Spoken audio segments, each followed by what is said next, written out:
Actually വലിയ സിനിമകൾ വരണമെന്ന് ഞാൻ ഭയങ്കരമായിട്ട് ആഗ്രഹിക്കുന്നുണ്ട്. നമ്മുടെ മലയാളത്തിൽ നിന്ന് മൗണ്ട് ചെയ്യുന്ന മറ്റുള്ള ഭാഷയിലെ ആൾക്കാർ ഈ സിനിമയെ കുറിച്ച് സംസാരിക്കുന്ന വലിയ സക്സസ് ആവുന്ന സിനിമകൾ വരണം.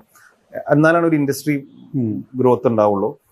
ഭയങ്കര ബഡ്ജറ്റിൽ വരണം എന്നല്ല ഞാൻ പറയുന്നത്. പക്ഷെ എല്ലാ ലാംഗ്വേജിലും നമുക്ക് സൈമിൾട്ടേനിയസ് ഇറക്കാൻ പറ്റുന്ന എല്ലാ ലാംഗ്വേജിലും ഇറക്കിയാലും തിയേറ്ററിൽ നിറയുന്ന പോലെയുള്ള സിനിമകൾ നമുക്ക് മോൾഡ് ചെയ്യാൻ പറ്റണം എന്നുള്ളത് എനിക്ക് ഭയങ്കര ആഗ്രഹമുണ്ട്. അപ്പൊ അങ്ങനത്തെ പടങ്ങളുടെ ചർച്ചകളും ഇതൊക്കെ നടക്കുന്നുണ്ട്. ചിലത് ഭയങ്കര ഹൈ ബഡ്ജറ്റാണ്, ചിലത് അത്ര ബഡ്ജറ്റ് ഇല്ല, പക്ഷെ നല്ല രീതിയിൽ ചിലപ്പോൾ വർക്കാവാൻ സാധ്യതയുള്ള, അതെന്റെ ഉള്ളിൽ ഇങ്ങനെ ഒരു ആഗ്രഹം പോലെ ഇങ്ങനെ കിടക്കുന്നുണ്ട്. ഇപ്പൊ എല്ലാ ആക്ടേഴ്സും ട്രൈ ചെയ്യുന്ന അതാണല്ലോ. ഇപ്പൊ ദുൽഖർ ഐ ആം ഗെയിം സിനിമയായിട്ട് വരുന്നത്, അത് ഭയങ്കര ബിഗ് ബഡ്ജറ്റിൽ ഒരുങ്ങുന്ന ഒരു സിനിമയാണ്.